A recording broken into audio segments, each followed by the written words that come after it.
반갑습니다. 송재준입니다. 이재명과 민주당의 운명의 날이 11월 달로 확정이 됐습니다.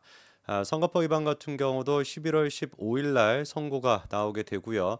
이번에 위중교사 또한 마찬가지로 10일 정도 있다가 11월 25일에 선고가 나오다 보니까 글쎄요. 11월 15일에 진즉에 이재명이가 구속이 돼 있고 거기에다가 형량이 더 추가가 되는 이런 모양새가 될 수도 있고요. 뭐 그게 아니라고 한다면 11월 15일에는 뭐 선거법 위반으로서 피선거권이 박탈되는 정도의 벌금을 받고 25일 날 구속이 되거나 뭐가 됐든지 간에 이재명한테 같은 경우는 최악의 한 달이 될 수밖에 없을 것 같습니다. 거꾸로 이제 우리한테 같은 경우는 최고의 한 달이 될 수가 있겠죠. 이재명은 지금 이제 민주당과 일극 체제로서 한 몸으로 움직이기 때문에 이재명이라고 하는 대가리가 사라지게 된다면 민주당은 진짜 자멸할 수밖에 없을 겁니다. 선거 보존금으로만 지금 한 434억 정도가 이미 뭐 받아 먹어가지고 다 썼죠, 그렇죠? 그거를 토해내야 되는 상황인데 글쎄요. 당사 팔고 반강제적으로 천막 당사로 옮기는 거 말고는 답이 없어 보입니다. 검찰 같은 경우는 이번에 위증교사에 대해서도 법적으로 대법원이 이제 확인의 양형 기준상 최대치죠, 그렇죠? 위증교사로서 징역 3년을 구형을 했습니다. 지난번에 이제 선거법 위반 같은 경우도 양형 기준상 최고치가 징역 이제 2년이었는데 요것 또한 마찬가지로 최고치로 이제 징역 3년을 구형을 했죠. 그러니까 지난번 케이스 같은 경우도 벌금이 아니라 징역 2년이 나오는 걸 보면서 많은 사람들이 좀 놀랐습니다. 일단 첫째로 같은 경우는 이게 만약에 법원 선고가 예상치 못하게 나오게 된다면 검찰 입장에서는 역풍을 맞지 않을까. 그럼에도 불구하고 이렇게 좀 세게 했다라는 것은 정말 철두철미하게 준비를 잘 해놨구나. 검찰 또한 마찬가지로 100% 유죄를 이끌어낼 수 있구나라고 하는 확신이 있나 보다라는 생각이 들었는데 이번에 위중교사 또한 마찬가지로 검찰 입장에서는 최고형을 구형하다 보니까 상당히 위증교사 같은 경우도 자신이 있는 명백하게 범죄 혐의를 입증할 수 있는 자신이 검찰에게 있다라고 우리가 볼 수 있을 것 같습니다. 이번에 이제 재판에서 검찰이 했던 얘기를 들어보면은 한마디로 수험생에게 이재명이가 답변을 알려준 거와 똑같다라는 겁니다. 그래서 답변을 제공해 줘가지고 만점을 받게 한 거 그것처럼 증인신문 전날 변호인을 통해 위증 내용을 숙지하게 시켰다. 동종 유사 사건에서 찾아보기 힘든 수법이다. 이렇게도 얘기하고 있습니다. 아무래도 이제 우리가 위증 교사를 한다라고 하면은 우리가 생각할 수 있는 거는 약간의 이제 뭐 통화 정도로 해가지고 압박을 한다든지 기억이 잘 안 난다라고 얘기해도 아이 왜 그런 게 좀 있었잖아 이런 식으로 뭔가 유도를 한다든지 요 정도로 우리가 생각할 수 있는데 우리 이재명 대표는 어떤 사람이에요? 우리 같은 범인은 이해할 수가 없는 뭔가 우리가 상상을 뛰어넘는 사람이죠. 아예 그냥 아싸리 뭐를 그냥 보내주는 겁니까? 변론 요지서를 갖다가 보내줘 버리잖아요. 이게 뭐 다른 얘기 사실 필요가 없습니다. 민주당 쪽에서 지금 이제 전현희 같은 여자 튀어나와가지고 막 발작하고 있더라고요. 야 녹취록 원본을 들어봐라. 다 들어봤는데 뭐 언제까지 계속 들으라는지는 모르겠지만 녹취록 원본을 들어봐라. 이재명 대표가 기억이 나는 대로 얘기해 달라라고 수차례 얘기를 한다. 기억이 나는 대로 얘기해 달라라고 하는 말도 하기는 하죠. 근데 그거는 이제 약간 좀 겉절이 같이 그렇게 얘기를 하는 것이고 근본적으로 그 녹취록 안에 무슨 멘트가 정확하게 들어가 있습니까? 김진성 씨가 기억이 나지 않는다라고 얘기했음에도 불구하고 왜 이렇게 됐던 것이잖아요 라는 식으로 유도하고 결정적으로 다 집어치우고 뭐를 보내줬다라는 거예요. 변론 요지서.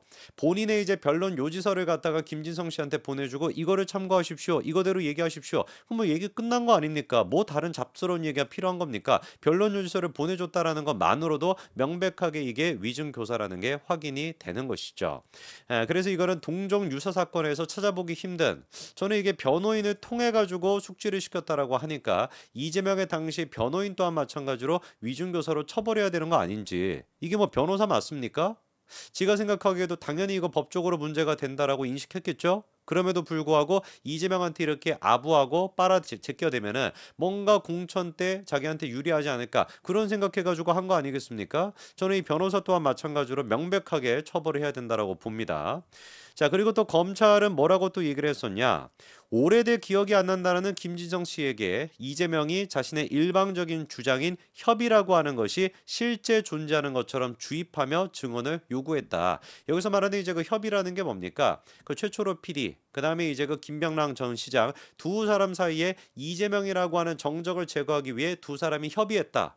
그런 게 있는지도 모르고 김지성 씨 같은 경우는 전혀 뭐 듣도 보도 못한 바인데 기억이 안 난다라고 수차례 김지성 씨가 얘기했음에도 불구하고 그 김병란과 최초로 두 사람 사이 협의가 있었다라는 것처럼 얘기하는 거, 이것을 가리켜서 우리가 뭐라고 하는 겁니까? 바로 위증교사라고 얘기를 하는 겁니다. 자, 그래서 이제 위증교사 혐의 또한 마찬가지로 11월 25일에 선고가 되게 되고요. 헷갈리지 마셔야 되는 것이 선거법 재판에서만 무슨 뭐 금고 이상 그리고 또 뭐 벌금 100만 원 이상 이거를 받아야지 피선거권이 박탈이 되는 게 아니고요. 위증교사에 대한 혐의 또한 마찬가지로 이것이 이제 그 금고 이상의 형을 받거나 그리고 또 마찬가지로 집행유예까지 포함해 가지고 금고 이상의 형을 받게 된다면 위증교사에 대해서도 실형이 선고가 되면은 이재명에 대한 피선거권이 박탈이 되게 됩니다. 이 관건은 이제 뭐겠습니까? 11월 15일에 100% 실형 나올 것이고 25일에도 실형이 나올 것인데 이 두 가지의 실형이 2026년도 전까지 2027년도 전까지 대법원 확정 판결이 나오냐 안 나오냐 이게 중요한 것인데 현재 지금 이제 대법원장이 누구다? 조희대 대법원장이다. 조희대 대법원장은 재차 뭐라고 강조했습니까? 신속한 재판의 중요성에 대해서 강조를 했으니 그 얘기를 들으면 들을수록 우리 이재명 같은 경우는 먼 줄이 탈 수밖에 없겠죠. 그렇죠? 자, 그러면 이제 우리가 질문해 봐야 되는 게 이런 상황 속에서 이재명이가 어떤 식으로 이 난국을 헤쳐나갈 것인가. 글쎄요, 우리 같은 일반인들이 생각하기에는 길이 없어요. 조국 같은 경우는 없는 길을 만들어내겠다라고 합니다만 그 길은 이제 구속의 길인 것이고 구치소로 가는 길인 것이고 이재명을 위해 가지고 어떤 식으로 도대체 길을 만들어 줄 수 있을까. 근데 이게 비극이 뭐냐면은요, 지금까지 이재명이가 사용할 수 있는 모든 카드를 다 썼다라는 겁니다. 재판 지연을 위해 가지고 우리가 상상할 수 있는 이재명이 상상할 수 있는 모든 카드를 다 썼거든요. 예를 들어 가지고 위증교사를 심지어 뭐랑 병합시켜 달라고 했습니까? 대장동, 백현동, 성남FC 미래 이거랑 병합시켜 달라고 했잖아요. 미친 사람 아닙니까? 도대체가 위중교사랑 이 네 가지랑 무슨 상관이 있는데요? 애당초 이 네 가지가 묶여 있는 것 같은 경우도 말이 안 된다라고 저는 생각하는데 하물며 여기에다가 위중교사까지 묶어달라고 하는 것은 뭐겠어요? 그만큼이나 이재명이가 똥줄이 탔다라는 것이지. 위중교사 문제만큼은 무슨 수를 쓰든지 간에 이 말이 되거나 말이 안 되거나 상관없이 일단 이거는 무조건 재판 결과를 늦춰야 된다. 왜? 100% 지가 보기에도 유죄가 나올 게 뻔할 뻔짜니까. 그래서 당시 이제 그 법조계에서도 무슨 얘기가 나왔었냐? 재판 병합을 요청한 거는 민주당 핵심 관계자가 했던 얘기네요. 재판 병합을 요청한 거는 이재명 대표가 그만큼이나 위중교사를 엄청나게 신경 쓰고 있다라는 것이다. 물론 사법부가 굳이 총선이라는 민감한 일정 전에 1심 판결을 내는 것은 지양할 것 같다.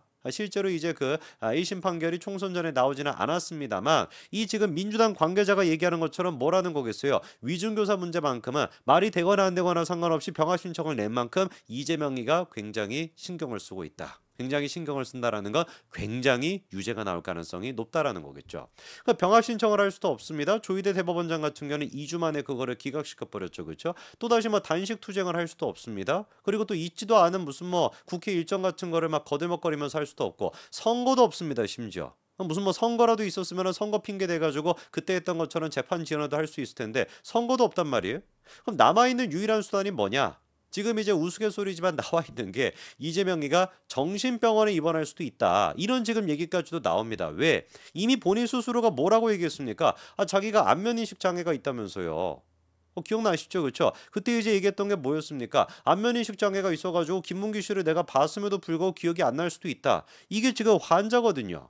그리고 지금 전문가들이 지적하는 것이 안면인식 장애라고 하는 게 구체적인 이제 그 의학적인 표현으로는 안면 실인증이라는 것인데 이게 이제 그 처음에 같은 경우는 사람의 이제 그 얼굴을 인식을 못하다가 종국에는 어떻게 되냐? 지 얼굴도 못 알아본다는 거예요. 그래서 지금 전문가들이 하는 얘기가 뭐냐?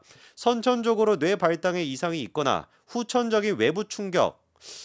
우리 이재명 같은 경우는 대가리가 깨진 적은 없었죠. 그렇죠? 이렇게 목이 찔린 적은 있어도 충격 등으로 뇌 하부 후두 측두엽이 손상이 된 경우 이게 이제 그 안면 그 인식 장애 원인이라는 것인데 글쎄요. 뭐 측두엽에 최근에 뭐 문제가 있었나요? 뭐 김혜경 씨한테 두들겨 맞았는지는 모르겠지만 아니면 뭐 선천적으로 뇌 발달에 이상이 있다. 이게 조금 더 뭐 이재명한테는 합리적인 얘기인 것 같고 그리고 또 전문가들이 지적하는 게 뭐냐?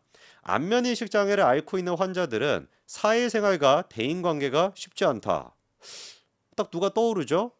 더 심각해지면은 실제 자기 얼굴을 기억하지도 못하기도 한다. 병원에 가서 진료를 받아야 되는데 뚜렷한 치료 방법이 없다. 그러나 심각해지면은 가족과 본인 얼굴도 못 알아보는 상황까지도 갈 수 있는 치명적인 병이다. 우리 이재명 대표 같은 경우는 이미 아들은 남이다를 시전을 하셨습니다. 그렇죠? 기억나시죠? 아들은 사실상 남이다까지도 시전을 하셨기 때문에 이 증상이 제가 봤을 때 우리 이재명 대표가 다 겪고 있는 것 같은데. 그래서 하루빨리 이재명 대표는 정치를 내려놓으시고 정신병원에 좀 가셔가지고 안면인식 장애 그 치료부터 빨리 받으시기 바랍니다. 설마 그 얘기를 듣고서 진짜로 정신병원에 입원해가지고 아니 단식하면서 이미 막 한 달 가까이 시간 끌었으니까 이번에는 정신병원에만 입원해가지고 한 달, 두 달 이게 지금 막 치료 방법도 없다라고 하니까 세워라 내워라 그냥 입원할 수도 있는 거 아니겠어요? 1년 가까이를 입원하지는 않을지. 말이 안 되는 얘기지만 우리 이재명이라고 한다면 말이 될 수도 있어가지고 소름이 끼칩니다. 여기까지 말씀드리겠습니다. 감사합니다.